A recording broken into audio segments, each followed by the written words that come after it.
My dad is a bricklayer, and when I was a kid, bricklaying and masonry wasn't something that people, got like into really. Mm-hmm. So how did you get into masonry? I fell into masonry very surprisingly and by chance.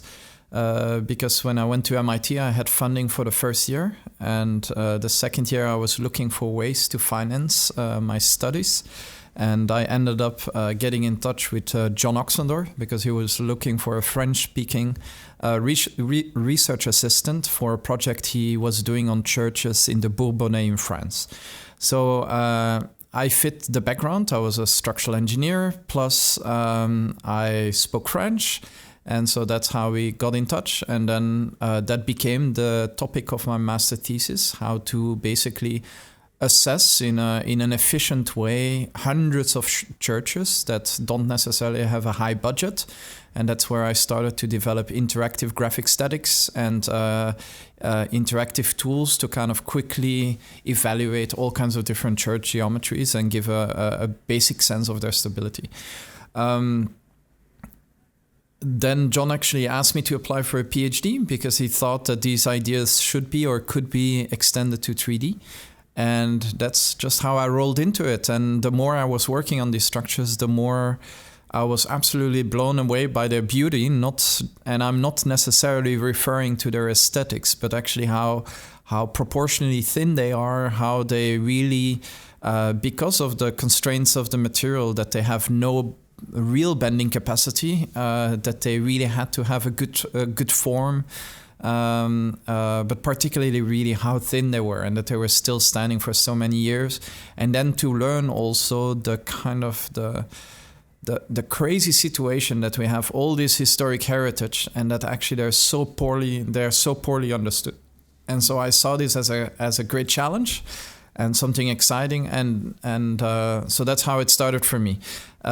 I got entirely passionate when I started to suddenly see the opportunity to learn from these structures, to actually design new structures that kind of start to merge the ambition to do exciting form, but at the same time being efficient, because I saw that actually already in the Gothic kind of geometries.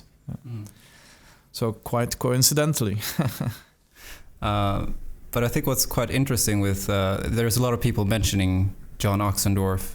I saw Bill Baker mentioning him as an important, because it feels like he took up something from the past that hasn't been really certainly that sensitivity is something that I absolutely learned from John.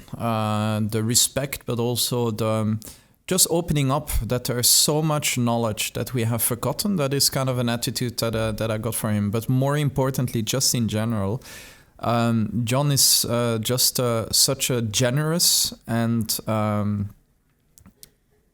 committed teacher, and he puts that really first. So I would call John as someone that has. He's obviously an amazing engineer and kind of researcher as well. But first and foremost, he is someone. He inspires everyone that comes in contact with him, and so that is. So he has certainly changed my life, but many other lives as well.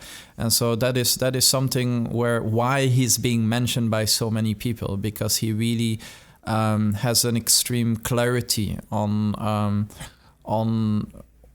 how design, so meaning architects and engineers, needs to be different and can be better and different, how we can learn from the past indeed, and also how we can actually in a sensible way protect our heritage and so on. So all of these sensitivities, my eyes were opened up to all of these aspects when I went to MIT. Not in the least also the fact of just graphic statics. I mean, John teamed up with Ed Allen very early on to kind of and has been so instrumental in kind of sharing a total new way for me to do engineering and design. And so I now take this to ETH, but I also take this back to my alma mater in Brussels, and I take this to everywhere I go, because I think this is absolutely the way forward.